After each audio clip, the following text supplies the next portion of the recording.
Shalom, good evening. This is TV7 Israel News broadcast to you from Jerusalem.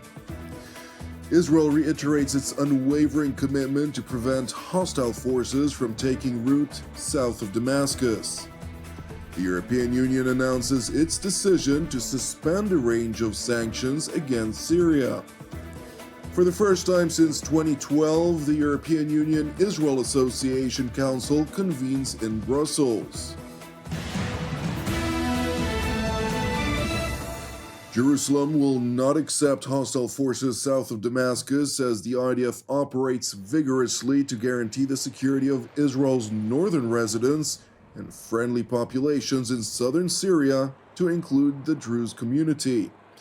These remarks were echoed by Israeli Defense Minister Israel Katz, who stressed to graduates of an IDF officer's graduation ceremony that Israel's eyes are wide open vis-a-vis Syria in particular, where hostile forces are seemingly attempting to consolidate power in Damascus.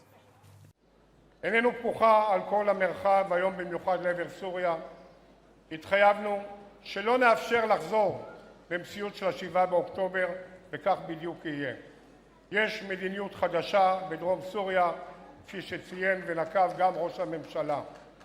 צה"ל לא יאפשר לכוחות עוינים להתבסס ולהימצא במרחב הביטחון בדרום סוריה, מכאן ועד לדמשק, ונפעל כנגד כל איום. נחזק את הקשר עם אוכלוסיות ידידותיות במרחב, ליחסי שכנות טובה, בדגש על האוכלוסייה הדרוזית הגדולה, שהיא אוכלוסיית אחות לאחינו הדרוזים, שלוחמים ביחד איתנו כאן בתוך מדינת ישראל, ואנחנו מחויבים לאפשר להם לשמור על הקשר עם קרוביהם ועם שותפיהם להיסטוריה של העדה הדרוזית המפוארת.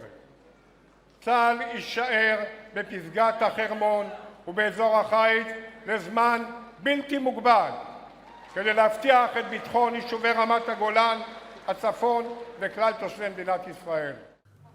Jerusalem's top defense official went on to highlight that the IDF had made defensive and offensive preparations to confront any threat. איך הרמטכ"ל וצמרת פיקוד צה"ל במהירות בנו 2 מוצבים לכל דבר בשיא החרמון ו7 מוצבים באזור החיץ על מנת לאפשר הגנה והתקפה במלוא ההיקף מול כל אתגר שאנחנו ניצבים בפניו, כמו שאמרתי, בזמן בלתי מוגבל לשמירת ביטחון היישובים במדינת ישראל.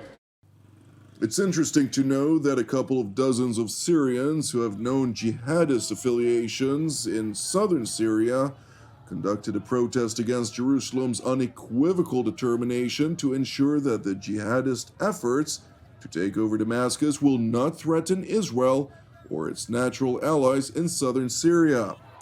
And in contrast to circulating reports which are evidently promoted by backers of the HTS regime in Damascus, the majority of the relevant actors in southern Syria warmly welcomed Israel's decision.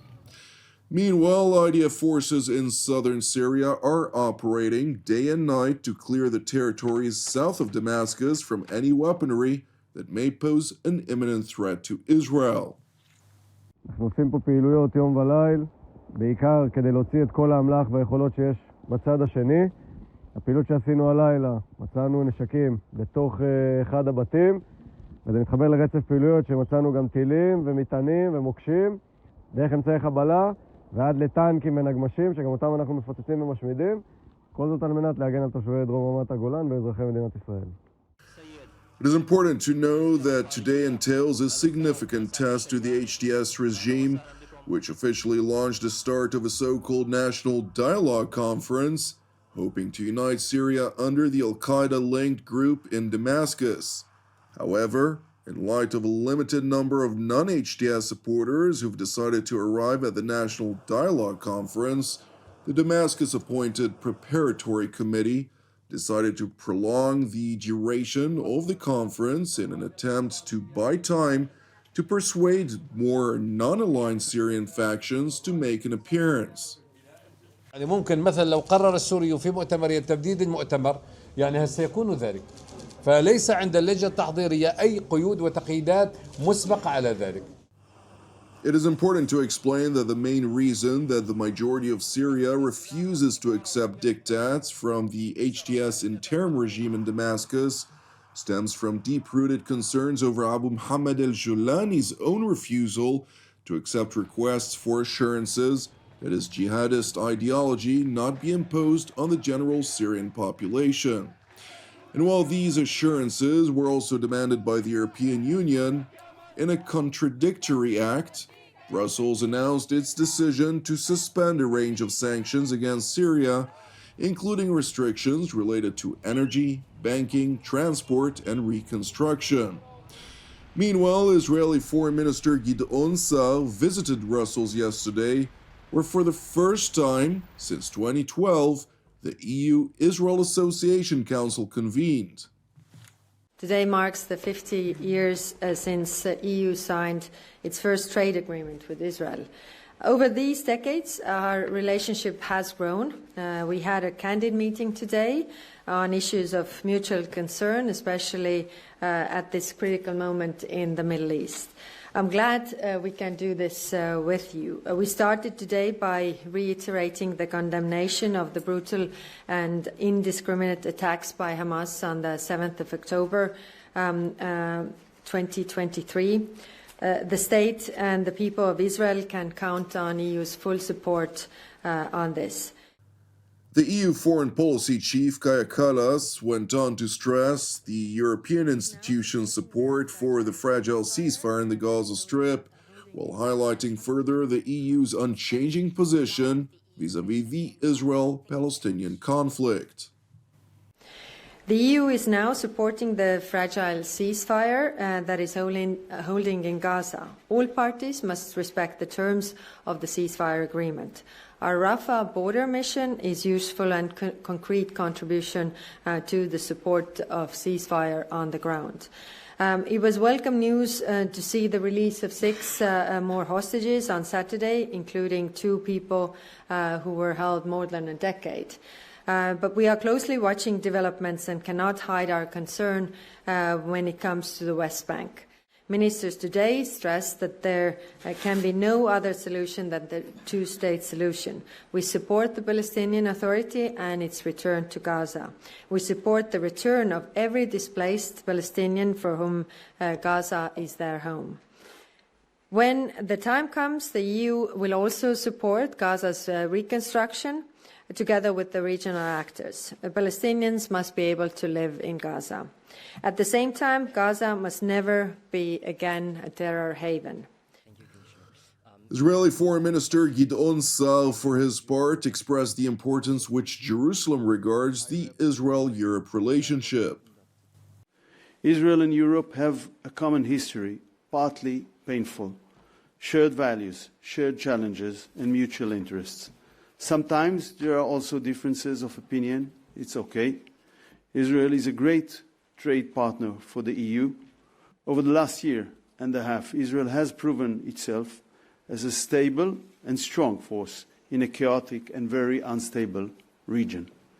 Israel is an asset to Europe strategically, economically, technologically, and in the field of energy and more. Israel makes a direct contribution to the security of Europe, in intelligence, in preventing terrorism, and in security cooperation. Jerusalem's top diplomat went on to urge the European Union not to allow the Israel-Palestinian conflict hold the relations between Jerusalem and European capitals hostage. Israeli-EU relations must not be held hostage to the Israeli-Palestinian conflict. This approach will not give the European Union a strong and influential position, quite the opposite. We are always open to listening and open to dialogue, but no one will force us to endanger our people. We cannot put them at risk of annihilation. Minister Sa'ar went on to stress that Israel is also fighting Europe's fight. The attack on Israel from 7 different fronts since October 7, and the voices we have heard in recent days from Tehran, Yemen, Beirut, and Gaza prove that there are concrete intentions to eliminate Israel. We want a partnership based on real, respectful dialogue with an attempt to find common ground. Radical Islam, the Iranian nuclear program, terrorism, hatred and hostility to the Western way of life, these are all common threats to Israel and Europe. Even if we are fighting on the front lines for our existence and paying the price, we are also fighting your war. The weakening of the radical axis led by Iran in the Middle East as a result of its war against Israel also creates new opportunities. Alongside its challenges, this would not have happened without Israel's firm resolve in the difficult military campaign. Since October 7, 2023, and the heavy prices we have paid. Thank you for watching TV7 Israel News. TV7 Israel is a non-profit ministry with all of our productions exclusively reliant on your generosity. Therefore, if you're blessed by the content of our programs, I would like to encourage you, support TV7 Israel. You can donate via our website at www.tv7israelnews.com. Separately, I'd also like to encourage you, pray for the peace of Jerusalem and salvation of Israel. I'm Jonathan Hessen wishing you an Erev Mevorach, and God willing, we'll see you during our next update. Until then, Shalom from Jerusalem.